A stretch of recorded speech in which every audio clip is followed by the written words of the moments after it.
বাংলাদেশের সাবেক এমপি মন্ত্রীর 25 কোটি পাউন্ডের সম্পদ জব্দ যুক্তরাজ্যে। দেশে ফেরাতে আইনি জটিলতায় বাধা। 44 কোটি টাকার ক্রিপ্টোকারেন্সির অর্থ ফেরত এনেছে সিআইডি। শেখ পরিবার সহ দুর্নীতিবাজদের জব্দ সম্পদের 80% নিয়ন্ত্রণ নেই দুদকের। কৌশলে ভোগ করছে অভিযুক্তরাই। আদালতের আদেশ বাস্তবায়নে আরও সক্রিয় হওয়ার পরামর্শ। প্রধানমন্ত্রীর চীন সফর ঘিরে আসার আলো। তিস্তা অববাহিকায় মহাপরিকল্পনা বাস্তবায়নে গুরুত্বপূর্ণ সিদ্ধান্তের প্রত্যাশা। সম্ভাব্যতা সমীক্ষা সম্পন্ন। এবার চট্টগ্রামের সড়কে এআই ক্যামেরা বসানোর পরিকল্পনা। নজরদারিতে আসবে অর্ধশতাধিক মোড়। 217 কোটি টাকার প্রকল্প প্রস্তাব তৈরি। যানজট নিরসন ও শৃঙ্খলা ফেরার আশা। এবং ভারতের পুঁজিবাজারের সবচেয়ে বড় আইপিও আনছে মুকেশ আম্বানির Jio platform. Mumbai stock exchange থেকে $381 কোটি তোলা লক্ষ্য। ব্যবহার হবে টেলিকম খাতের ঋণ পরিশোধে।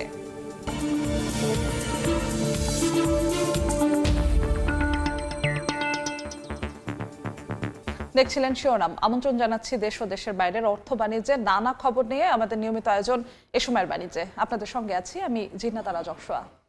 বাংলাদেশের সাবেক এমপি মন্ত্রীদের 25 কোটি পাউন্ডের বেশি মূল্যের সম্পদ জব্দ করেছে যুক্তরাজ্য কর্তৃপক্ষ। পাচারের অর্থ ফেরাতে বাংলাদেশের সম্পদ পুনরুদ্ধার কমিটির 1 বছর চেষ্টার পর এই সফলতা এসেছে।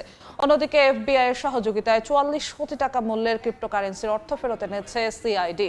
সংস্থাটি বলছে কোনোভাবেই পাচারের অর্থ ভোগ করতে দেওয়া হবে না। যদিও দেশে সম্পদ ফেরাতে আইনি জটিলতাকে বড় বাধা হিসেবে দেখছেন কমিটি প্রধানরা।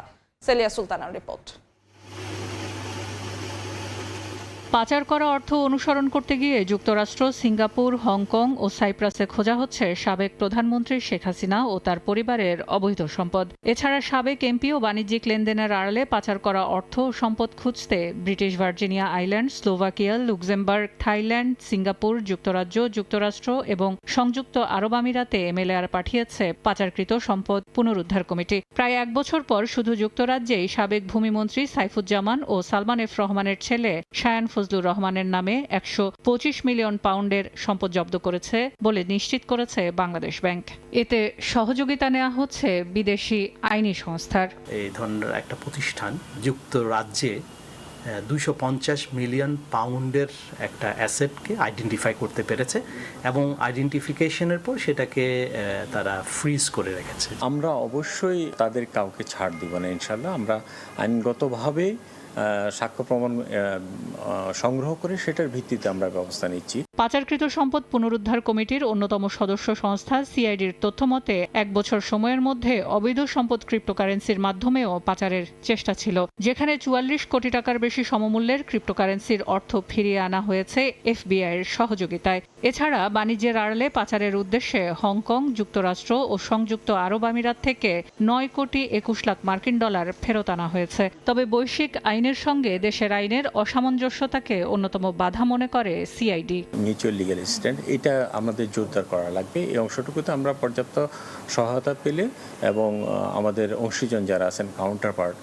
তারা যদি যখন এটা প্রপারলি রেসপন্স করবেন, আমাদের অ্যাসেট রিকভারি করা, আসামি গ্রেপ্তার করা সবগুলো আমরা সাকসেস দেখাতে পারব। সম্পদ পুনরুদ্ধারে সবচেয়ে বেশি সহযোগিতা যুক্তরাষ্ট্র থেকে করা হলেও নির্দিষ্ট সময়ের মধ্যে এমএলআর নিষ্পত্তিতে দ্বিপাক্ষীয় প্রোটোকল, তদন্তনাধীন সম্পদ জরুরি ভিত্তিতে প্রভিশনাল ফ্রিজিং অর্ডার এবং অ্যাসেট রিকভারি ও ফিনান্সিয়াল ইনভেস্টিগেশন বিষয়ে দেশগুলোর সাথে দ্বিপাক্ষীয় সমঝোতা আরও সক্রিয় করতে পারে দেশের সম্পদ দেশে ফেরত আনার প্রক্রিয়া।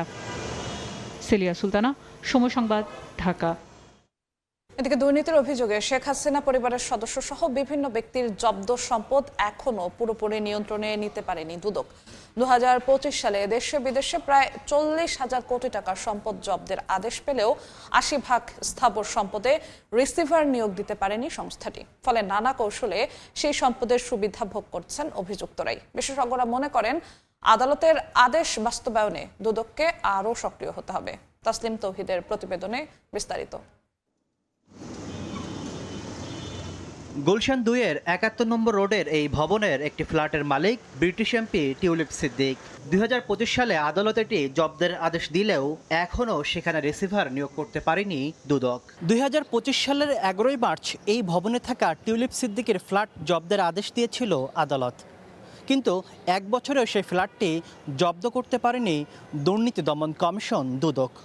5 আগস্ট পরবর্তী সময়ে একাধিক প্লট ফ্ল্যাট জব্দের আদেশ পেয়েছে সংস্থাটি, কিন্তু মাঠ পর্যায়ে কতটুকু বাস্তবায়ন করতে পেরেছে তারা? সেগুনবাগিচাতেও টিউলিপ সিদ্দিকীর মা শেখ রেহানার নামে থাকা ফ্ল্যাটটি 2025 সালের মার্চে জব্দের আদেশ দেন আদালত, কিন্তু 1 বছরেরও বেশি সময় পেরিয়ে গেলেও সেটি এখনও বুঝে নিতে পারেনি দুর্নীতি বিরোধী সংস্থাটি। আমাদের কাছে কেউ খোঁজখবর নিতে আসে না। দুদকের নথি বলছে 2025 সালে দেশে বিদেশে সব মিলিয়ে প্রায় 40,000 কোটি টাকার সম্পদ জব্দের আদেশ পায় কমিশন। কোক অথবা ফ্রিজ করার আদেশ দেন, তারপরে ওই সম্পদের ক্ষেত্রে অনুসন্ধান বা তদন্তকারী কর্মকর্তা বিজ্ঞ আদালতের অনুমতি নিয়ে বিজ্ঞ আদালতের মাধ্যমে মূলত রিসিভার নিয়োগের প্রক্রিয়াটি শুরু করেন। দেশের অভ্যন্তরে থাকা 30,000 কোটি টাকা সম্পদের মধ্যে 6,137 কোটি টাকারও বেশি মূল্যের স্থাবর সম্পদ জব্দ করা হয়। তবে এই বিপুল সম্পদের প্রায় 80%রই রিসিভার নিয়োগ হয়নি, আর কিছু সম্পদে রিসিভার নিয়োগ দেওয়া হলেও শেষ করা যায়নি আইনি প্রক্রিয়া। ফলে মালিকানা কাগজে কলমে অবরুদ্ধ থাকলেও আড়ালে এসব সম্পদের সুবিধা ভোগ করছে মূল অভিযুক্তরাই। এসব সম্পদের তালিকা রয়েছে সাবেক প্রধানমন্ত্রী শেখ হাসিনা পরিবার, এসআলম গ্রুপ, সাবেক ভূমিমন্ত্রী সাইফুজ্জামান জাবেদ সহ আওয়ামী লীগ সরকারের সুবিধাভোগীরা। অবশ্য মাঠ পর্যায়ে সম্পদ বুঝে নেওয়ার ক্ষেত্রে নানা সীমাবদ্ধতার কথা জানালেন দুদক আইনজীবী।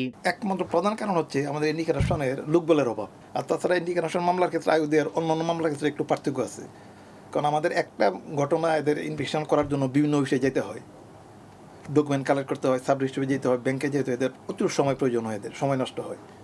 এই জন্য প্রতিদিনই হচ্ছে, হয়তো বা আপনাদের এক্সপেকটেশন বা দেশের মানুষের এক্সপেকটেশন অনুযায়ী ওই রকম হচ্ছে না, কিন্তু কাজ হচ্ছে। তবে দুদকের এই ব্যর্থতার পিছনে সদিচ্ছা ও আন্তরিকতার ঘাটতিকেই দায়ী করছেন সাবেক এই মহাপরিচালক।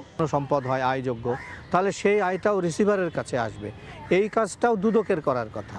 প্রথমত দরখাস্ত দিতে হবে দুদকে, দ্বিতীয়ত হচ্ছে যে নিতে হবে সেটা দুদকের রিসিভার হিসাবে, এবং এই কাজগুলো করতে হবে। সেটা হয় না বলেই আপনি দেখতে পাচ্ছেন যে এখনও যার সম্পদ সেই ভোগ করছে। অবশ্য এর মাঝেও সাবেক আইজিপি বেনজির আহমেদ সহ বেশ কয়েকজন প্রভাবশালী ব্যক্তির সম্পদে রিসিভার নিয়োগের মাধ্যমে রাষ্ট্রীয় কোষাগারে অর্থ জমা শুরু হয়েছে।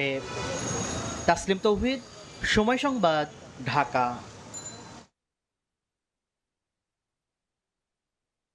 দর্শক, এতক্ষণ দেখছিলেন ফুটবল বিশ্বকাপের সরাসরি সম্প্রচার। দেখছেন এ সময়ের বাণিজ্য। দর্শক, পাচার হওয়া অর্থ দেশে ফিরিয়ে নিয়ে আসার বিভিন্ন দিক নিয়ে কথা বলার জন্য আমাদের সঙ্গে স্টুডিওতে যুক্ত হয়েছেন দুর্নীতি দমন কমিশন দুদকের সাবেক মহাপরিচালক মোহাম্মদ মইদুল ইসলাম। জনাব মইদুল ইসলাম, আপনাকে এ সময়ের বাণিজ্যে স্বাগত জানাচ্ছি। ধন্যবাদ। আমরা আমাদের সহকর্মীর প্রতিবেদনে দেখছিলাম বিগত কয়েকদিন ধরেই দেখছি পাচার হওয়া অর্থ ফেরানোতে বেশ কিছু সফলতা সিআইডি দুদকের লক্ষ্য করা যাচ্ছে। আপনি সাবেক মহাপরিচালক, সেই আগের দিনগুলোর তুলনায় এখনকার যে সফলতাগুলো আসছে এগুলোকে আসলে কিভাবে দেখছেন পাচার হওয়া অর্থ ফেরানোকে?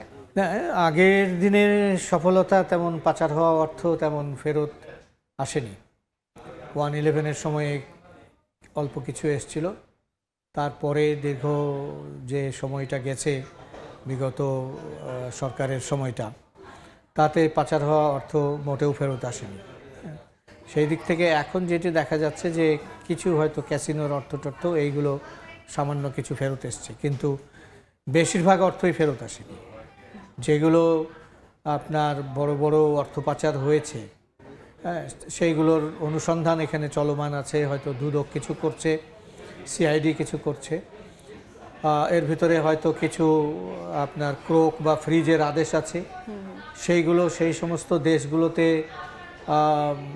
ইয়ে করা হয়েছে কিনা, দেশগুলোতে এক্সিকিউট করানো হয়েছে কিনা। কারণ পাচার হওয়া অর্থ যদি করতে হয় তাহলে তো আদালত থেকে আদেশ নিতে হবে।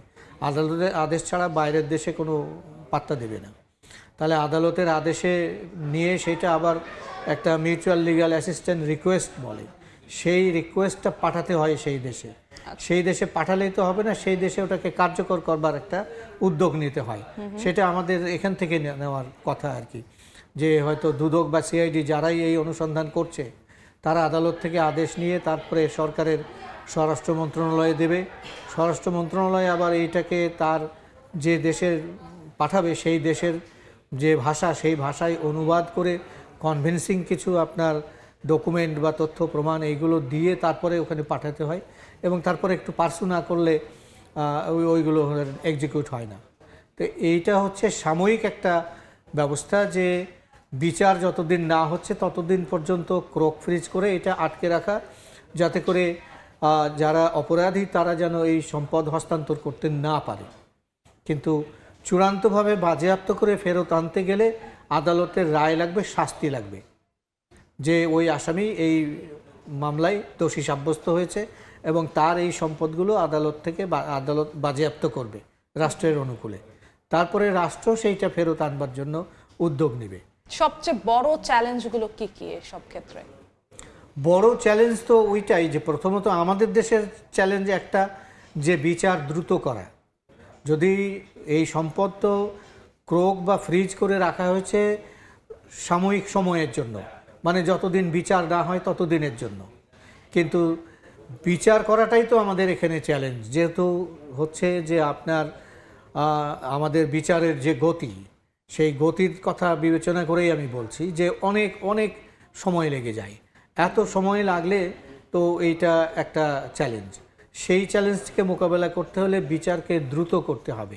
এবং আপনি যদি দুর্নীতিবাজদের বা এই যে পাচারকৃত অর্থ, তারা এটাও এক ধরনের দুর্নীতি, তো যারা এই ধরনের করছে তাদেরকে যদি আমরা শাস্তির আওতায় আনতে না পারি, তাদের সম্পদ যদি বাজেয়াপ্ত করতে না পারি, তাহলে তো তাদের কাছে কোনো বার্তা যাচ্ছে না, সমাজেও কোনো বার্তা যাচ্ছে না, এবং তাদেরকে প্রকৃতপক্ষে সাজাও খাটানো যাচ্ছে না। তো সেই জন্যে আদালতের সাজা করাটা হচ্ছে দরকার, এবং সাজা করাতে গেলে দ্রুত বিচারটা করতে হবে। দ্রুত বিচার করে সাজা হলে, বাজেয়াপ্ত আদেশ হলে, তারপরে সেইটি সেই দেশে আবার এটাকে কার্যকর করা, সেইটা হচ্ছে আর একটা চ্যালেঞ্জ। সেখানে সরকার টু সরকার যোগাযোগের ব্যবস্থা আছে, পার্সু করার প্রয়োজন আছে। এইগুলো হচ্ছে আপনার বিরাট রকমের আন্তর্জাতিক চ্যালেঞ্জ। সহযোগিতার ক্ষেত্রে দেশ অনুপাতে কি ভিন্নতা আসে, যে এই দেশ অনুযায়ী সহযোগিতার হাতটা এরকম অন্যান্য দেশের? সেইটা তো নির্ভর করবে আমাদের দেশ কতখানি ওই দেশকে কনভিন্স করতে পারছে বা কতখানি আপনার সমতে আনতে পারছে। সেইটার এখানকার যারা আমাদের এই কাজগুলো করবেন তাদের দক্ষতার উপরে নির্ভর করবে।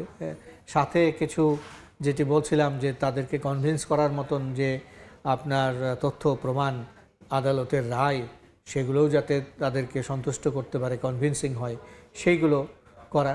এবং বাইরের দেশ থেকে ফিরিয়ে আনাটাই বিরাট একটা চ্যালেঞ্জ, কারণ তারা আছে হলো তাদের এখতিয়ারে, তারা সন্তুষ্ট হলেই না ফেরত দেবে।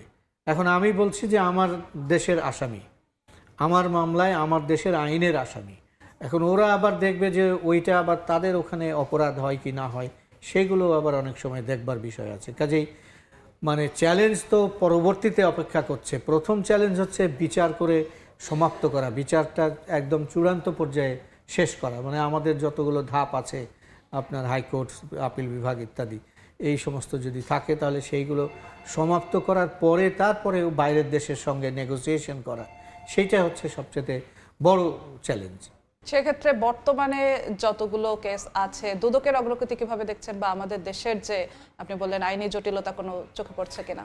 আইনি জটিলতা তেমন নেই, যেটি এইটা তো বাইরের দেশের সঙ্গে করতে গেলে আমাকে তো একটা লিগ্যাল ফরম্যাটে যেতেই হবে, এবং আমরা আমাদের দেশের বললাম আর তারা দিয়ে দিল সেটা তো নয়, এটা তো অপরাধ প্রমাণ করতে হবে। সেজন্য আইনানুগভাবে আদালত থেকে সাজা দেওয়ার ব্যাপারটা, সেটা আইনানুগ প্রক্রিয়া। এই ক্ষেত্রে খুব একটা জটিলতা নেই, কিন্তু যেটি জটিলতা সেটি হচ্ছে কাজের ক্ষেত্রে আমাদের এখানে আদালতগুলোতে অনেক সময় লাগে। এখানে লয়াররা ইনভলভ, এখানে সরকার ইনভলভ, সাক্ষী ইনভলভ, তারা আপনার এই সাক্ষীগুলো দ্রুত করতে পারেন কিনা, এই সমস্তগুলোই হচ্ছে বিচারের প্রক্রিয়ায় বাধা হয়। সেই বাধাগুলো যাতে না হয় সেইটা প্রথম থেকে খেয়াল রাখা। এখনও তো ধরেন দুদকের মামলা তো অনেকগুলোর ক্ষেত্রে হয়নি, হয়তো অনুসন্ধান পর্যায়ে আছে, তাহলে বিচারে যেতে গেলে তো মামলা করতে হবে এবং সেই মামলায় তদন্ত রিপোর্ট দিতে হবে, তারপরে বিচার শুরু হবে। তাহলে এখনও তো অনেক দূর বাকি। এর মধ্যে তো দুদকে 3 মাসের উপরে হয়ে গেল কমিশন শূন্য। সুতরাং দুদকের কাজ খুব একটা যে এগুচ্ছে আমার কাছে তা মনে করার কোনো কারণ আমি দেখছি না। যখন কমিশন থাকে তখনই খুব একটা কাজ, তদন্ত বা অনুসন্ধানের কাজগুলো খুব একটা যে দ্রুত গতিতে এগোয় তা এগোয় না। না, তার কারণ থাকতে পারে যে ডকুমেন্ট যেহেতু কাগজপত্রের ভিত্তিতে করতে হয়, সেই কাগজপত্র দ্রুত পাওয়ার ক্ষেত্রে যে তাদের দক্ষতা সেই এবং আরও যে সমস্ত আইন কানুন প্রয়োগ করার দরকার সেগুলো অনেক ক্ষেত্রে প্রয়োগ করা হয় না, যার ফলে কাগজপত্র পাচ্ছি না এই বলে তারা বসে থাকে। কিন্তু কাগজপত্র পাওয়ারও তো ব্যবস্থা আছে, সেই কাগজপত্রগুলো পেয়ে দ্রুত আপনার তদন্ত রিপোর্টগুলো আদালতে যদি সাবমিট করা হয় এবং যদি বিচারটা দ্রুত হয়, এগুলো হচ্ছে আপনার চ্যালেঞ্জ। অনেক সময় শোনা যায় যে বলা হয় যে মামলা চলতে চলতেই সেই পাচারকৃত অর্থ আবার অন্য কোথাও সরিয়ে ফেলা হয়। হ্যাঁ, সেটা তো হচ্ছে যে যদি আমার ওই অর্থের উপরে প্রথমত ওই যে অর্থটাকে আমার সঠিকভাবে লোকেট করতে হবে যে ওটা কোথায় আছে, তারপরে এই আমাদের দেশের আদালত থেকে সেইটাকে ক্রোক বা ফ্রিজ, যদি অর্থ হয় ব্যাংকে থাকে তাহলে ফ্রিজ কথা বলা হয়, ফ্রিজ করা, অর্থাৎ ওইটা ওখানে থেকে যাবে আর কেউ এটা হস্তান্তর করতে পারবে না বা ট্রানজ্যাকশন কোনো করতে পারবে না। তাহলে সেই ফ্রিজ অর্ডারটা যদি আমি ওখানে এক্সিকিউট করাতে না পারি তাহলে হস্তান্তর হয়ে যাবে। তাহলে আমার ওই দিকেও খেয়াল রাখতে হবে যে অনুসন্ধান পর্যায়েও ফ্রিজ করার আছে, আইন আছে, বিধান আছে। তাহলে অনুসন্ধান পর্যায়েও যদি ফ্রিজ করে রাখা হয়, কিন্তু শুধু অনুসন্ধান পর্যায়ে ফ্রিজ করে রাখলাম তারপরে বসে থাকলাম, তাহলে তো লাভ হচ্ছে না। একটা সময় দীর্ঘ সময় পরে গিয়ে যদি আমি মামলাই করতে না পারি, সাজাই করতে না পারি, তাহলে তো ওই ফ্রিজ আর টিকবে না, সে সময় ওই ফ্রিজটা উইথড্র হয়ে যাবে, আসামির সম্পদ আবার আসামির কাছে ফেরত চলে যাবে। সুতরাং সেটা যাতে না যায় সেই জন্যই যেগুলো ফ্রিজ করা আছে সেগুলো তো আছেই, যেগুলো ফ্রিজ করা হয়নি সেইগুলো ফ্রিজ করতে হবে, আর যদি স্থাবর সম্পদ হয় করা আছে। আপনাকে অসংখ্য ধন্যবাদ আমাদের সঙ্গে যুক্ত হওয়ার জন্য। ধন্যবাদ। দর্শক, আমরা আলোচনা করছিলাম পাচার হওয়া অর্থ দেশে ফিরিয়ে নিয়ে আসা নিয়ে। বিভিন্ন দিক নিয়ে আমাদের সঙ্গে স্টুডিওতে যুক্ত হয়েছিলেন দুর্নীতি দমন কমিশন দুদকের সাবেক মহাপরিচালক মোহাম্মদ মইদুল ইসলাম। প্রধানমন্ত্রীর প্রথম বিদেশ সফর নিয়ে আনুষ্ঠানিক ব্রিফ করছে পররাষ্ট্র মন্ত্রণালয়, সরাসরি চলে যাচ্ছি সেখানে। মাননীয় প্রধানমন্ত্রী দাতো সেরি আনোয়ার ইব্রাহিমের আমন্ত্রণে মাননীয় প্রধানমন্ত্রী জনাব তারেক রহমান আগামী 21 থেকে 22 জুন 2026 তারিখে মালয়েশিয়ায় সরকারি সফর করবেন। এই সফরে মাননীয় প্রধানমন্ত্রী বাংলাদেশ থেকে একটি উচ্চ পর্যায়ের প্রতিনিধি দলের নেতৃত্ব দেবেন।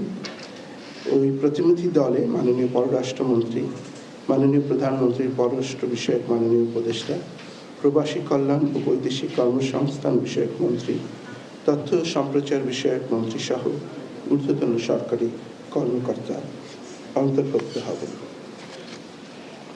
এখন পর্যন্ত এই সফর সঙ্গীদের সংখ্যা 27 জন। সফরের প্রথম দিন অর্থাৎ 21 জুন 2026 তারিখে মাননীয় প্রধানমন্ত্রী মালয়েশিয়ায় আনুষ্ঠানিক অভ্যর্থনার মাধ্যমে স্বাগত হবেন। পরদিন 22 জুন পুত্রজায়ায় মালয়েশিয়ার প্রধানমন্ত্রীর কার্যালয়ে বাংলাদেশের মাননীয় প্রধানমন্ত্রী ও মালয়েশিয়ার মাননীয় প্রধানমন্ত্রীর মধ্যে একটি একান্ত বৈঠক অনুষ্ঠিত হবে। এর পরপরই উভয় দেশের সরকার প্রধানের নেতৃত্বে উচ্চ পর্যায়ের প্রতিনিধি দলের মধ্যে দ্বিপাক্ষিক বৈঠক অনুষ্ঠিত হবে, যেখানে পারস্পরিক স্বার্থ সংশ্লিষ্ট দ্বিপাক্ষিক বিষয়াদি নিয়ে আলোচনা হবে। মাননীয় প্রধানমন্ত্রী এই সফরকালে বাণিজ্য, বিনিয়োগ, সম্প্রসারণ, জ্বালানি সহযোগিতা, হালাল অর্থনীতি, কর্মী প্রেরণ, সেমিকন্ডাক্টর শিল্প, কৃষি, শিক্ষা ও জনযোগাযোগ সহ বিভিন্ন ক্ষেত্রে দুদেশের মধ্যে অধিকতর সহযোগিতা স্থাপনের বিষয়ে আলোচনা হবে। বিশেষত মালয়েশিয়ার বিভিন্ন সেক্টরে নতুন বাংলাদেশি কর্মী নিয়োগের অনুরোধ, অধিক সংখ্যক পেশাজীবী নিয়োগ এবং বাংলাদেশি কর্মীদের দক্ষতা উন্নয়নের বিষয়টি গুরুত্বের সাথে আমরা তুলে ধরব। এ সফরে বাংলাদেশ আসিয়ানের সেক্টরাল ডায়ালগ পার্টনার হওয়া এবং রিজিওনাল কম্প্রিহেনসিভ ইকোনমিক পার্টনারশিপ বা আরসেপে যোগদান করার আবেদন জোরালোভাবে তুলে ধরে মালয়েশিয়ার সমর্থন চাওয়া হবে।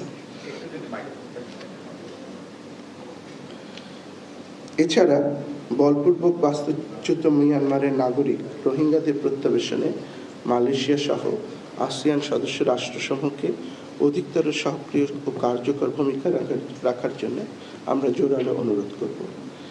এই সফরে সংস্কৃতি বিষয়ক একটি সমঝোতা স্মারক স্বাক্ষরিত হবার কথা রয়েছে, এছাড়া মুক্ত বাণিজ্য চুক্তি আলোচনা শুরু করার লক্ষ্যে টার্মস অফ রেফারেন্স বিনিময় হতে পারে। এছাড়া আরও কিছু দ্বিপাক্ষিক সহযোগিতা সংক্রান্ত দলিলাধীন রয়েছে। আমরা আশা করছি তার মধ্যে কয়েকটি এক্ষেত্রে স্বাক্ষরিত হবে। দুই দেশের মাননীয় প্রধানমন্ত্রীরা ওই স্বাক্ষর অনুষ্ঠানে উপস্থিত থাকবেন। এছাড়া মাননীয় প্রধানমন্ত্রীর সাথে মালয়েশিয়ার প্রাইভেট সেক্টরের সম্ভাব্য বিনিয়োগকারীদের সাথে সাক্ষাৎকারের সম্ভাবনা রয়েছে। দুই দেশের সরকার প্রধান একটি যৌথ সম্মেলন অংশগ্রহণ করবেন এবং মালয়েশীয় মাননীয় প্রধানমন্ত্রীর সম্মানে একটি মধ্যাহ্নভোজের আয়োজন করবেন। মালয়েশিয়ার সাথে বিদ্যমান দ্বিপাক্ষিক ও অর্থনৈতিক সম্পর্ক নতুন পর্যায়ে উন্নীত করার ক্ষেত্রে এ সফর অত্যন্ত গুরুত্বপূর্ণ ভূমিকা রাখবে বলে আমরা মনে করি। আমরা আশাবাদী এ সফর দুই ভাতৃপ্রতিম মুসলিম দেশের মধ্যে পারস্পরিক শ্রদ্ধা, আস্থা ও সহযোগিতার ভিত্তিতে আমাদের সম্পর্ককে আরও সুদৃঢ় ও শক্ত করবে। এ পর্যায়ে মাননীয় প্রধানমন্ত্রীর চীন সফরের উপর আমি আলোকপাত করব। আপনারা জানেন বাংলাদেশ ও চীনের মধ্যে দীর্ঘদিনের গভীর বন্ধুত্বপূর্ণ ও বহুমাত্রিক সম্পর্ক বিদ্যমান রয়েছে। চীন বাংলাদেশের অত্যন্ত ঘনিষ্ঠ বন্ধু, কৌশলগত অংশীদার এবং গুরুত্বপূর্ণ বাণিজ্যিক ও উন্নয়ন সহযোগী। বর্তমানে দুই দেশের সম্পর্ক কম্প্রেহেন্সিভ স্ট্র্যাটেজিক কোঅপারেটিভ পার্টনার পর্যায়ে উন্নীত হয়েছে, যা পারস্পরিক শ্রদ্ধা, আস্থা এবং সহযোগিতার ভিত্তিতে ক্রমে সম্প্রসারিত হচ্ছে। গত মে মাসে মাননীয় পররাষ্ট্রমন্ত্রী চীনের মাননীয় পররাষ্ট্রমন্ত্রীর আমন্ত্রণে চীন সফর করেন। এবার বন্দর বাণিজ্যের খবর।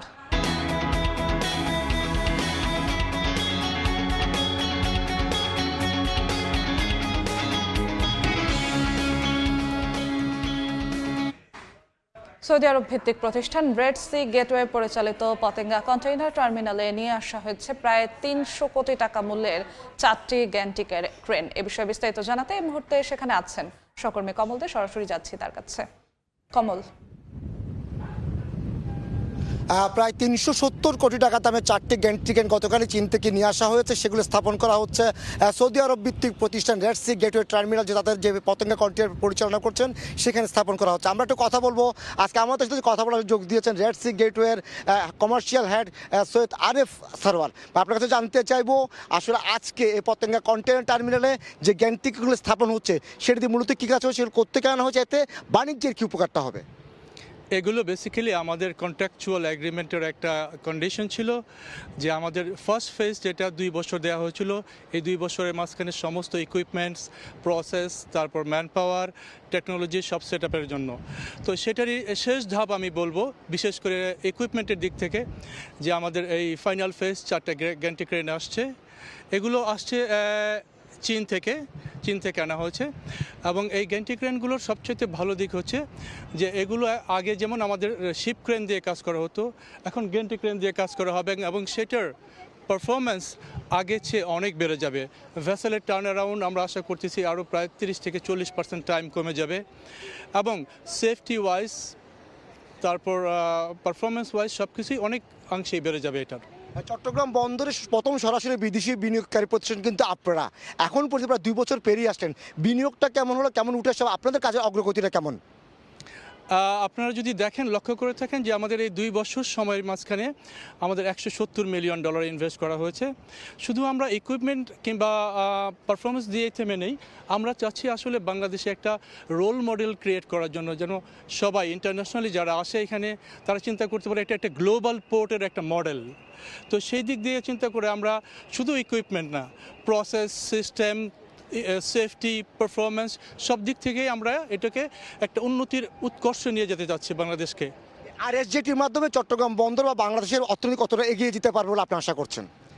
আমরা খুবই এই ব্যাপারে পজিটিভ যে আরএসজিটির মাধ্যমে শুধু বাংলাদেশ না, আমরা যেটা ভাবো গ্লোবালি একটা ভালো ব্র্যান্ডিং করার চেষ্টা করব এবং অবশ্যই বাংলাদেশে আরএসজিটি এইটা আমাদের ফার্স্ট ফুটপ্রিন্ট এবং আমরা আশা করি আরএসজিটি বাংলাদেশে আরও ইনভেস্টমেন্ট করবে আগামী দিনগুলোতে বড় বড় প্রজেক্টে।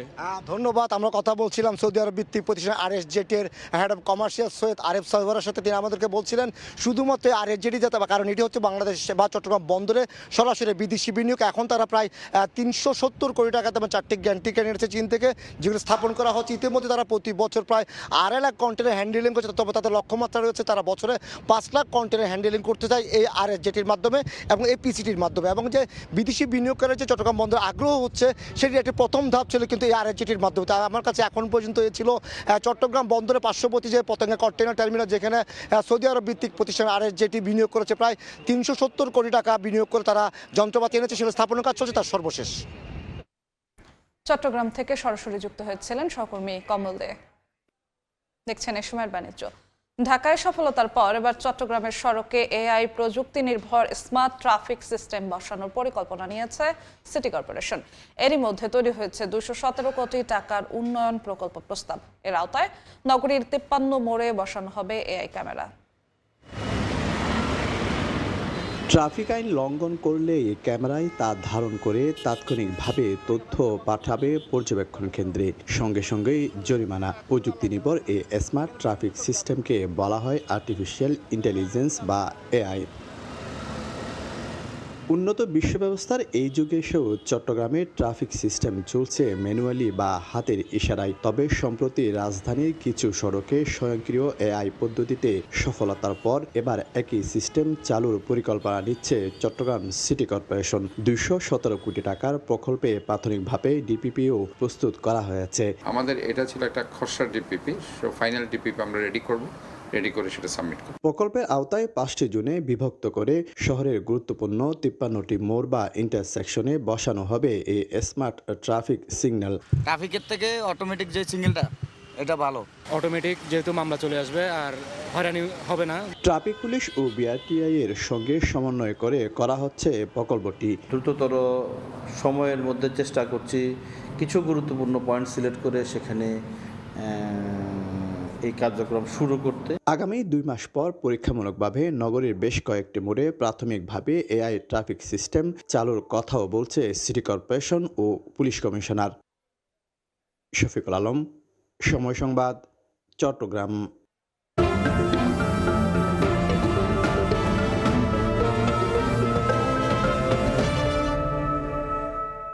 সাগরে চলছে পুরো দমে মাছ ধরা, ফলে চাঁদপুরের পাইকারি মাছ বাজারে ইলিশের সরবরাহ বেড়েছে। বিস্তারিত জানাতে চাঁদপুর বড় স্টেশন পাইকারি মাছ বাজারে আছেন সহকর্মী ফারুক আহমদ। সরাসরি যাচ্ছি তার কাছে। ফারুক, যদিও এখন ইলিশের ভরা মৌসুম না, তারপর কিন্তু বর্ষা যেহেতু সমাগত এবং বর্ষা চলছেও, আর সেই মুহূর্তে কিন্তু মানুষের মধ্যে একটা চাহিদা থাকে, যেটি হলো যে রূপালী ইলিশের ঝিলিক। আর সেই রূপালী ইলিশের ঝিলিক কিন্তু পড়েছে চাঁদপুরের সবচেয়ে বড় যে পাইকারি মাছের বাজার বড় স্টেশন মাছঘাটে। আমরা যদি বলি যে ইলিশের ভরা মৌসুম, সেটি হলো মূলত ভাদ্র আশ্বিন মাস, আর এই সময়টিতে মূলত সাগর এবং নদীতে কিন্তু ইলিশে ধরা পড়ছে। তবে জেলে এবং ব্যবসায়ীরা বলেছেন যে যেহেতু মৌসুম পুরোপুরি শুরু হয়নি, যে কারণে কিছু কিছু ইলিশ ধরা পড়ছে। তার মধ্যে কিন্তু গত 11 জুন সাগরে যেই নিষেধাজ্ঞা ছিল সেটি কিন্তু শেষ হয়েছে, এবং সেই শেষ হওয়ার পর থেকেই মূলত এই আস্তে আস্তে কিন্তু জমতে শুরু করেছে চাঁদপুরে যে বড় পাইকারি বাজারটি আছে সেখানে শুধু যে পাইকাররা আসেন তা নয়, এখানে কিন্তু খুচরা ক্রেতারাও আসেন। রাজধানী ঢাকা সহ চাঁদপুরের বাইরের যেই আশপাশের জেলাগুলো আছে সেই জেলা থেকে কিন্তু অনেকে ইলিশের স্বাদ দিতে আসেন।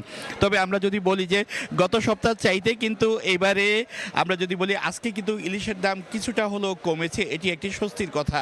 তবে যে পরিমাণ ইলিশের সরবরাহ থাকার কথা ছিল সেই পরিমাণ ইলিশ কিন্তু এখনও বাজারে মিলছে না, এমনটি জানিয়েছেন ব্যবসায়ীরা। তো এই ছিল আমার কাছে চাঁদপুরের পাইকারি ইলিশের বাজার বড় স্টেশন থেকে ইলিশের সরবরাহ নিয়ে সব শেষ। দেখছেন এ সময়ের বাণিজ্য। সারা দেশ ঘুরে বর্তমানে বাংলাদেশের সবচেয়ে বড় প্রতিভা যাচাইয়ের প্রতিযোগিতা মার্কস অলরাউন্ডারের ঢাকা জোনের আঞ্চলিক প্রতিযোগিতা চলছে। এরই ধারাবাহিকতায় শুক্রবার রাজধানীর বনানীতে বনানী বিদ্যানিকেতন স্কুল অ্যান্ড কলেজে 100তম আঞ্চলিক প্রতিযোগিতার আয়োজন করা হয়। গান, নাচ, অভিনয়, চিত্রাঙ্কন, আবৃত্তি, গল্প বলা ও উপস্থিত বক্তৃতায় স্কুল, কলেজ ও সমমানের শিক্ষা প্রতিষ্ঠানের শিক্ষার্থীরা অংশ নেয়। মার্কস অলরাউন্ডার আঞ্চলিক, বিভাগীয় এবং জাতীয় পর্যায়ে এই 3 ধাপে অনুষ্ঠিত হবে। মার্কস অলরাউন্ডারে 3টি গ্রুপ থেকে সেরা 3 অলরাউন্ডারের প্রত্যেকে পাবে 15 লাখ টাকার শিক্ষাবৃত্তি এবং বিভিন্ন পর্যায়ের বিজয়ীরা পাবেন সর্বমোট 1 কোটি টাকারও বেশি উপহার।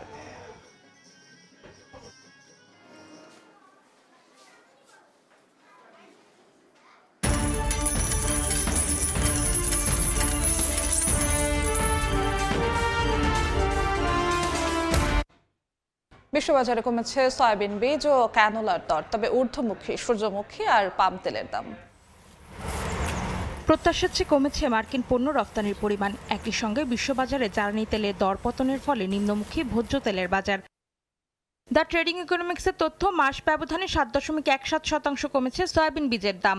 একদিনে প্রায় 9.5 সেন্ট কমে প্রতি বুশেল অপরিশোধিত সয়াবিন বিক্রি হচ্ছে $11.22।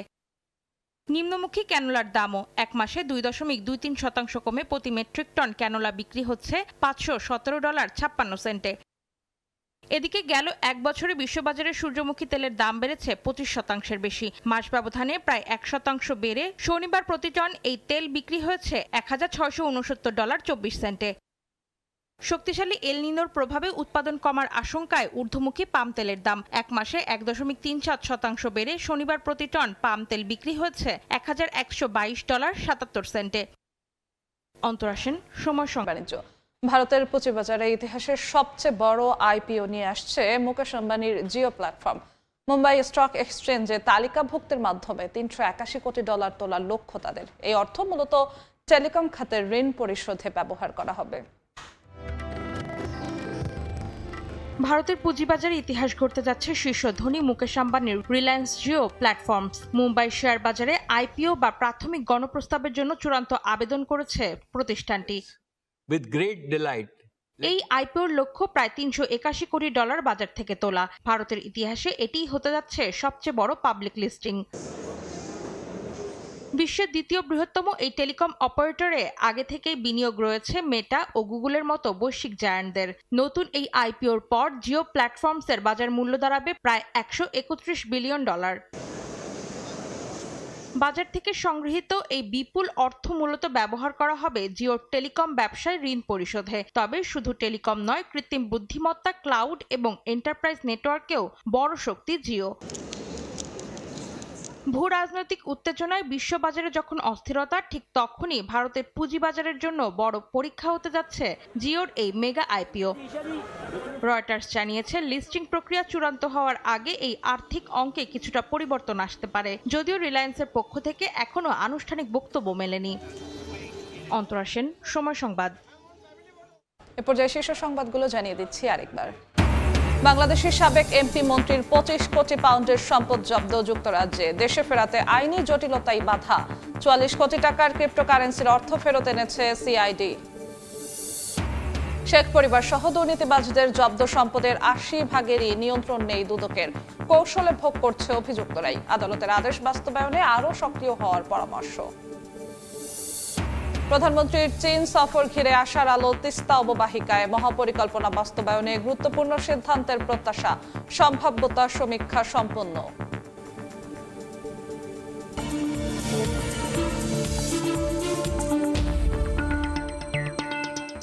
এই ছিল এ সময়ের বাণিজ্যে। দর্শক, বিশ্বকাপ ফুটবলের মহাযজ্ঞ সরাসরি সম্প্রচার করছে সময় টেলিভিশন। দেখতে চোখ রাখুন সময়ের পর্দায়। এরপর দুপুর 12টার সময় সংবাদ নিয়ে আসছে কিছুক্ষণ পর। সঙ্গেই থাকুন সময়ের।